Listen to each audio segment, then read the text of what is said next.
Very special thanks to Affordable Prestige Cars in Glastonbury for providing the Mercedes in this review, and as I always like to do, I've linked to their website and all of the info and their current inventory down in the video description, so if you want to check out what cars they've currently got, maybe even this car if you're watching it as soon as possible after the release, then of course you can find all of that info right below this video.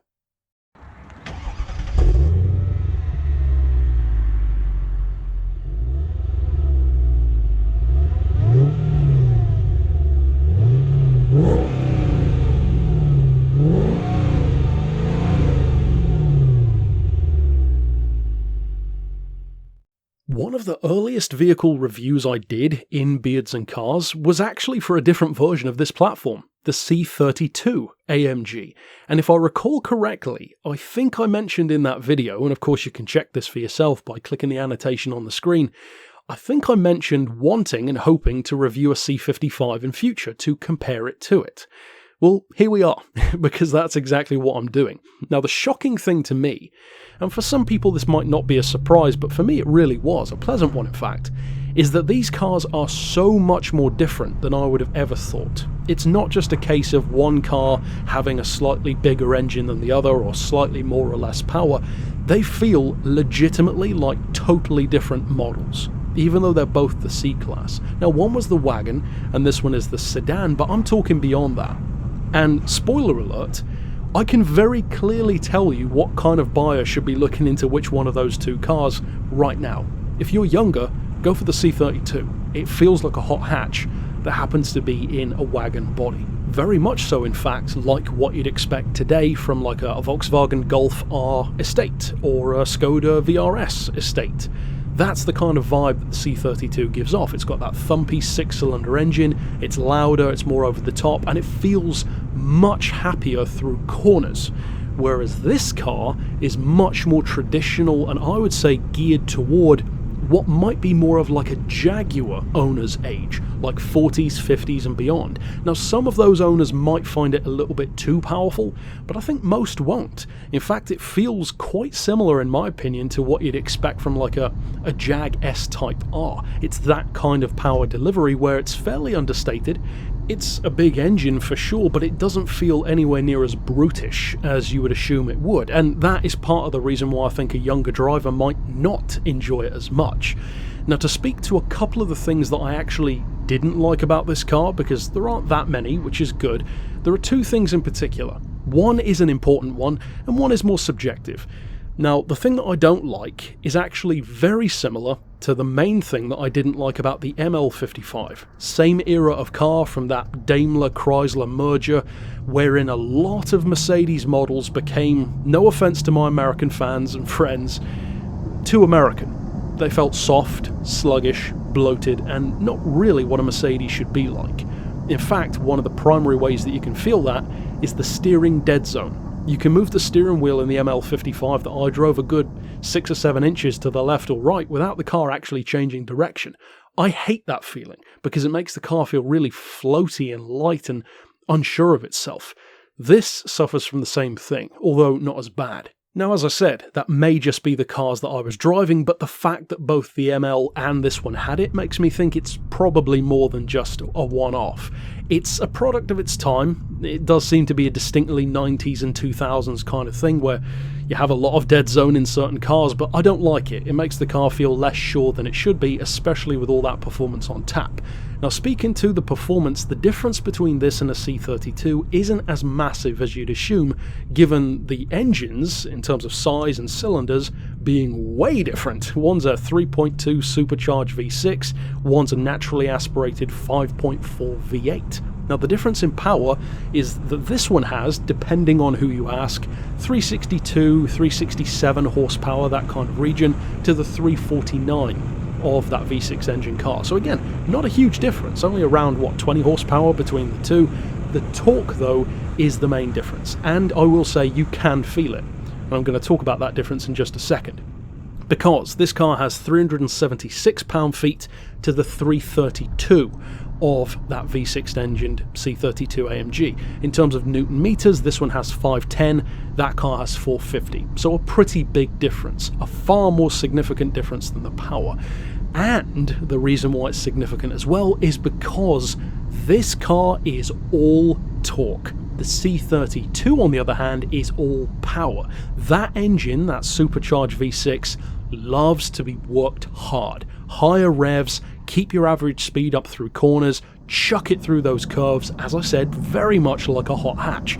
It's very youthful. This one, it's just happy to waft along in a straight line, an Autobahn stormer, in complete comfort, relative silence, which for a lower grade model that's not an E or S class, it does a good job of. Nobody expects it to be as smooth or quiet as an S class, but for what it is, it's good. It is more of an older gents kind of AMG. Or in other words, pretty much exactly what I was expecting the E55 to be, and because it was more than that, it really impressed me and I enjoyed the car. Now in terms of that performance, some will say it can do 0 to 60 in about 5 seconds, 5.2, that kind of region. I checked on the owners' forums and some of those owners have used GPS verified timers, etc. and tried various runs in the car, and apparently some have even got it down to about 4.7, 0 to 60, which is about what you'd want from something like this. In terms of top speed, of course it's limited to 155. It's not like you're going to use that most of the time, at least in the UK. Another downside of it is, potentially for some people at least, the fuel economy. This one, according to official specs, will do 16 in the city, 32 on the highway, and average 24. It doesn't. What you can actually expect, according to again owners and aggregator sites, is actually more like 17 to the gallon average, which in conjunction with that 13.6 UK gallon, or 62 litre, in other words, tank, you get about 230 miles out of the tank, which isn't exactly ideal. It reminds me of my Jag. In fact, the Jag doesn't have as big of a fuel tank as it deserves. It's kind of an issue here as well. Now, the final issue that I have with the car, the one which I mentioned being more subjective, is actually the interior. See, this is both a good point and not so good. The good point, first of all, is that this, without question, has far more space than the C32 does, which is weird, because it's the same platform. So clearly this car's seat controls allow you to sit further back and lower down than that C32 did, because I had way more space in this car, and you may even be able to see the difference if you compare the footage in this review to the footage in that C32 video. This one is definitely more roomy, even for me, so for a car of its size, that's a great sign. In terms of the rest of the car, you should probably expect about the same amount of space, at least if you compare sedan to sedan or wagon to wagon. But to go back to the not so good point, for me at least, and this applies to both this and the C32, the interior looks dated. To me, the air vents, the plastic, again, it's that Daimler Chrysler era of the early 2000s where it looks, to me, very cheap compared to what I'd want a Mercedes to look like. Some people probably won't care at all. And again, it depends very much so on what colour you choose. If you go for all black, you won't notice it as much, but with these lighter colours compared to the all black car that I drove before, you just notice the plastics and the buttons a bit more. Again, it's a personal thing. I value interior design more than most petrol heads, I know that, but in my opinion, I value it so much because it's where you are all the time. You drive the car from the inside. So as I've said before, you may as well enjoy being in the interior. To me, it's a little bit subpar in that regard, a little bit dated. It looks late 90s, early 2000s to me, but not as much in an endearing retro way as the E55 did, which is just pure 90s. In terms of its overall ability, there is no question that this car offers a huge amount for the money.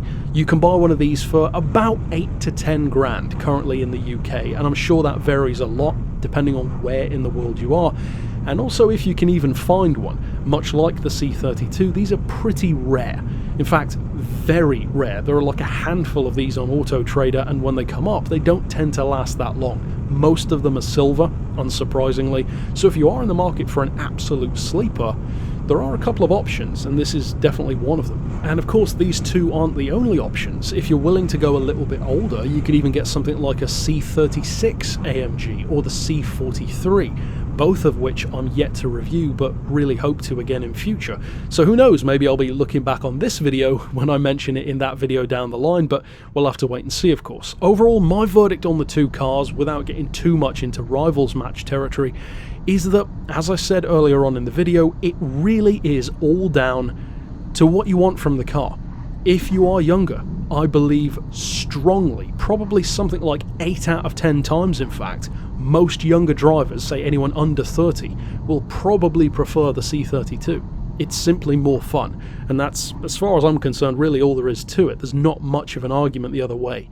If you're older, 40s, 50s and beyond, I think you'll like this car quite a lot. It has very similar vibes to a laid-back, effortlessly torquey, big V8 Jag like an XJ or an S-Type, and I think it's all the better for it. That is, at the end of the day, probably who would be looking to buy one of these. And in case it seemed like I was dogging on the car a bit too much, there's plenty to like in terms of even the way it drives.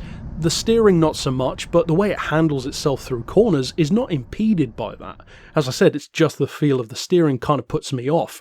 In terms of brakes, for instance, it's really good. The brakes are very powerful on the car, and another great advantage that it has is, much like the C32, this is light. It's a much, much lighter car than certainly an S-Class, but even an E-Class. This weighs about the mid-1650 kilo region, which, to put that into perspective, is about the same as my aluminium-bodied Jag XKR. So for a sedan, or even in its wagon form with this large capacity engine to weigh that much, about the same as a GT car, that's a good sign, and you can feel it, for sure, both in the 32 and the 55 AMGs. The way they handle their weight through corners is good. They're not too soft or wallowy on the suspension like the ML55 unfortunately was, and apart from that steering dead zone, everything else is definitely up to scratch. Overall though, that's it for my thoughts on the C55 AMG of this generation. Of course, if you are a current owner of one of these, or maybe you were in the past, or you've driven one, or a C32 or one of the others that I mentioned, give me your thoughts down below, and not just for my benefit, but for other viewers as well. Maybe some warnings that you'd give to certain people, things to look out for. And of course, if you want to check out any of the other reviews that I've mentioned and referenced in this video, the ML, the E-Class, the C32, and of course everything else I've reviewed, Mercedes and beyond, then click the playlist right here on the screen, and you can see every episode of Beards and Cars. But until next time, I'll see you then, and for now, as always, thanks for watching.